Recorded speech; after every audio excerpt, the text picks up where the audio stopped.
कितनी विडंबना है कि हम केवल भगत सिंह, राजगुरु और सुखदेव के नाम जानते हैं। उस मुकदमे में 8 लोग जो काले पानी की सजा काट कर आए थे, हम उसके बारे में कुछ भी नहीं जानते। भले ही आज हम कहते रहे कि शहीदों की चिताओं पर लगेंगे हर बरस मेले, वतन पर मिटने वालों का यही नामो निशान होगा। और केवल उनके 23 मार्च का दिन जब भी आता, उसको शहीद दिवस के रूप में मनाकर या उनकी पुण्यतिथियां और जन्मतिथियां मनाकर अपने इतिश्री कर ले। पर इस सरकारों से सवाल पूछे जाने चाहिए कि जब तमाम तुम्हारी योजनाएं गांधी, नेहरू, दीनदयाल और श्यामा प्रसाद और गोलवलकर के नाम पर चलाई जाती है, तब देश की कितनी योजनाएं राम प्रसाद बिस्मिल, भगत सिंह, चंद्रशेखर आजाद के नाम पर चलाई जाती है।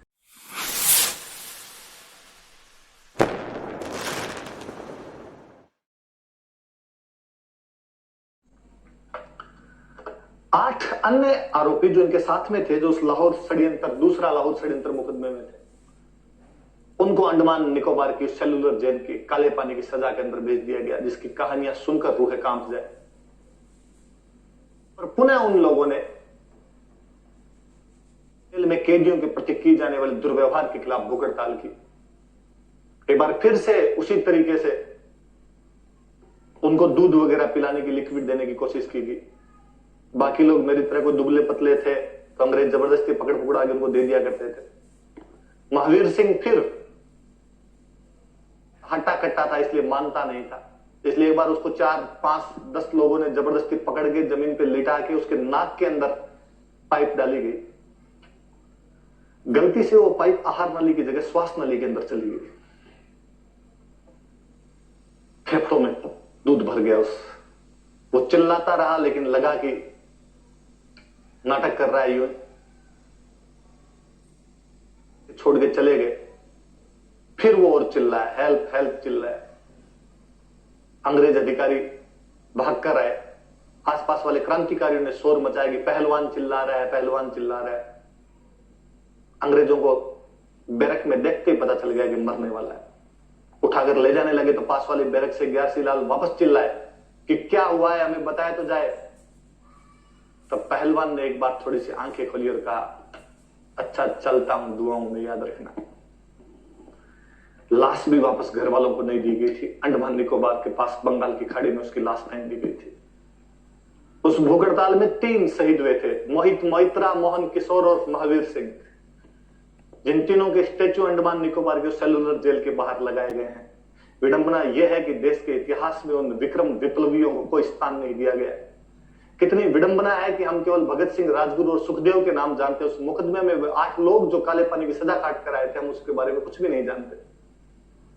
हम यह भी नहीं जानते कि देश की आजादी के बाद बटुकेश्वर दत्त जब एक तहसीलदार से कोई पट्टा बनवाने के लिए गए थे, तो तहसीलदार ने यह कहकर बाहर निकाल दिया था कि स्वतंत्रता सेनानियों का तमगा दिया जा चुका, अब क्या पूरे देश को नोचते फिरोगे।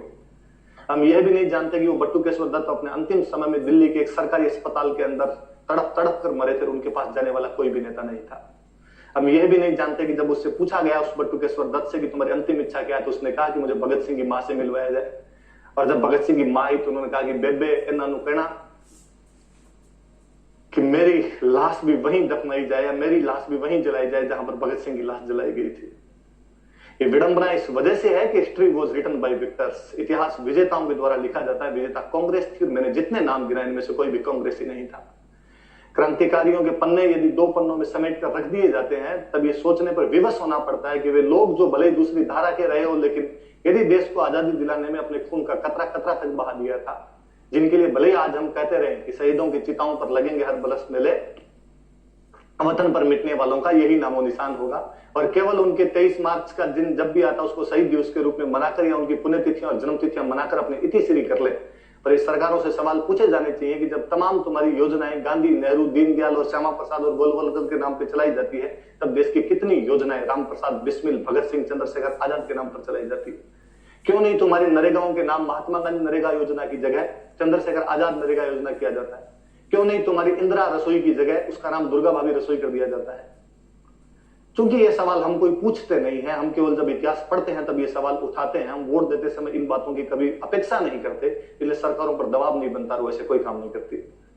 ये नहीं कहा जाना चाहिए कि गांधी जी वगैरह इनकी तुलना में कम हो जाते हैं। मैं हमेशा कहता हूं कि बापू प्रातस्मरणीय है, वो सम्माननीय थे, सम्माननीय है और सम्माननीय रहेंगे। पर दूसरी लकीर को छोटा करने की कोशिश क्यों की जाए? हम उन सेलुलर जेल वालों को क्यों नहीं जानते, हम उन आजीवन कारावास वालों को क्यों नहीं जानते, हम क्यों नहीं जानते कि उसके बाद यशपाल जो उनके साथ में थे वो गांव गांव के अंदर घूमते रहे थे और क्रांतिकारियों के परिवारों से मिलते रहे थे और उनकी जीवनियां बाद में लिख लिख कर छापते रहे थे। इस बारे में हमें कोई भी नॉलेज, कोई भी जानकारियां हमें नहीं है। एक अब फेसबुक से पेज हट गया, वो क्यों हट गया मैं नहीं जानता। पहले फेसबुक पर एक हिस्ट्री का पेज हुआ करता था, हिस्ट्री नाम से एक पेज था कोई। उस पेज ने एक दिन एक कहानी लिखी और उसने कहानी लिखी 16 सितंबर था उस दिन, मुझे आज भी याद है, 16 सितंबर था, ओजोन दिवस मनाते हैं हम, वो था। उसने कहानी लिखी लाहौर षड्यंत्र केस पर और उसने लिखा कि किस प्रकार केवल जो 3 लोग फांसी लगे थे उनके नाम हम याद करते हैं, 8 लोगों के नाम भुला दिए गए क्योंकि सरकारों ने उनके नाम किताबों में नहीं छापे।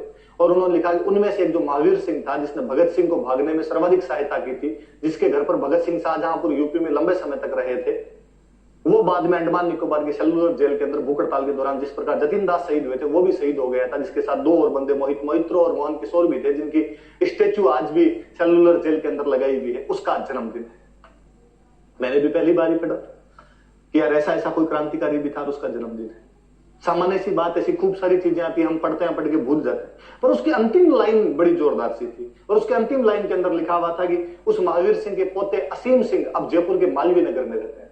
ये चौंकाने वाली बात थी कि मैं उस समय जयपुर के मालवीय नगर के अंदर रह रहा था और मुझे लगा कि यार किसी क्रांतिकारी का परिवार मालवीय नगर के अंदर रहता है, अपने उसके बारे में जानते ही नहीं।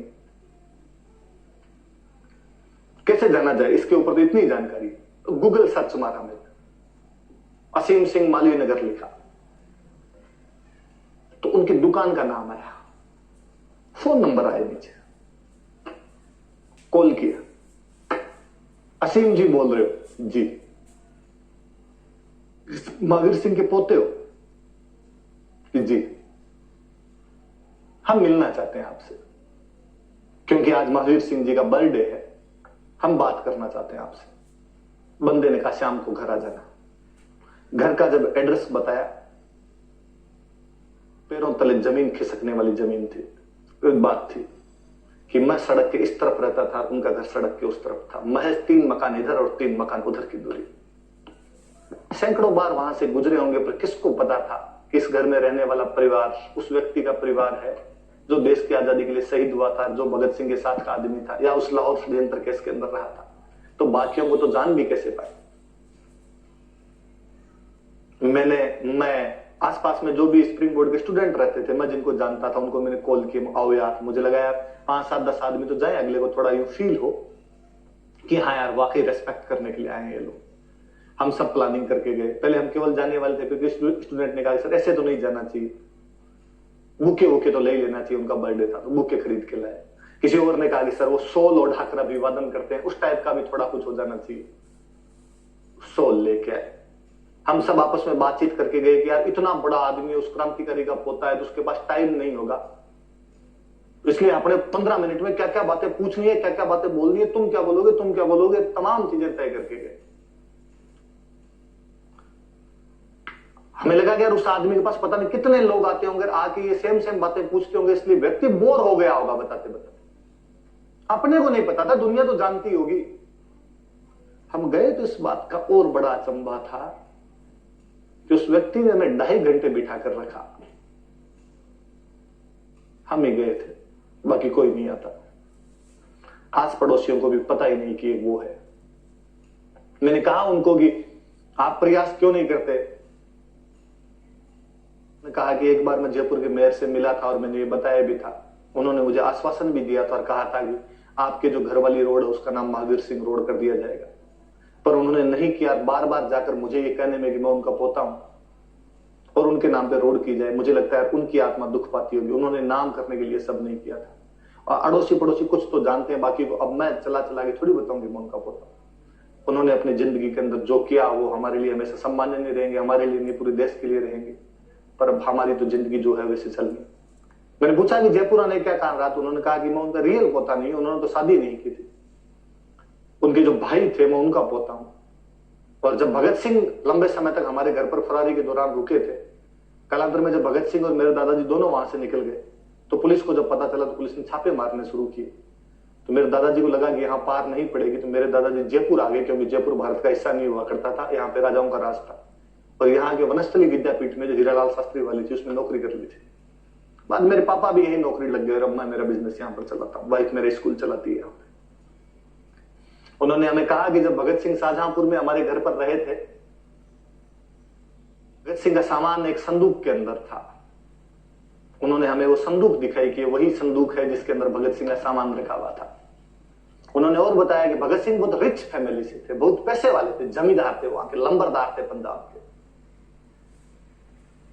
कि अजीत सिंह जी 1907 में जब जेल से रिहा करवाए गए थे तब शायद 50,000 रुपया मुचलका उनके लिए भरा गया था। आप सोचिए 1907 में 50,000 की क्या वैल्यू रही होगी। और भगत सिंह के पिताजी तो यह तक चाहते थे कि भगत सिंह को भी बाकायदा पैसे देके जमानत करवा ली जाए, लेकिन भगत सिंह ने मना कर दिया था कि नहीं बापू।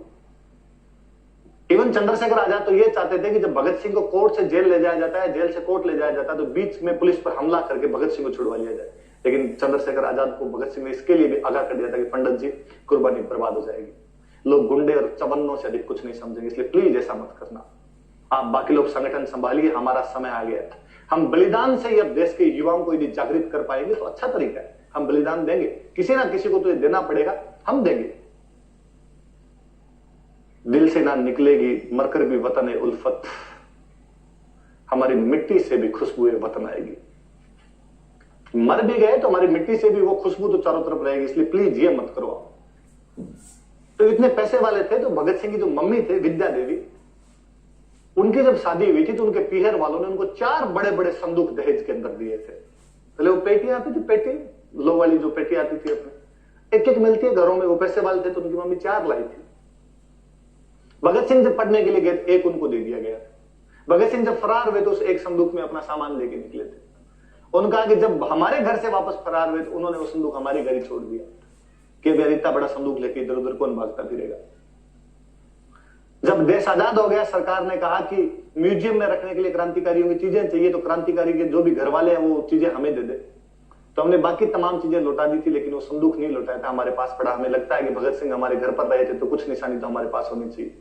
हमने भी उस संदूक के हाथ लगाया, इस बात को महसूस किया कि कभी भगत सिंह ने इस संदूक को खोला होगा तो उनके हाथ लगे होंगे, तो अपने इस मामले में थोड़े से सौभाग्यशाली खुद को मान दिया। पर सोचना इस बात पर कि किस कदर हम हमारे इतिहास को इस तरीके से भुला देते हैं। भगत सिंह के संगठन कौन से थे? तो भगत सिंह के संगठन थे, एक तो नौजवान भारत सभा था, एक लाहौर छात्र संघ, भगत सिंह और सुखदेव ने मिलकर स्टूडेंट के बीच में बनाया था, एक लाहौर छात्र संघ नाम करके एक संगठन हुआ था। क्या ये आगे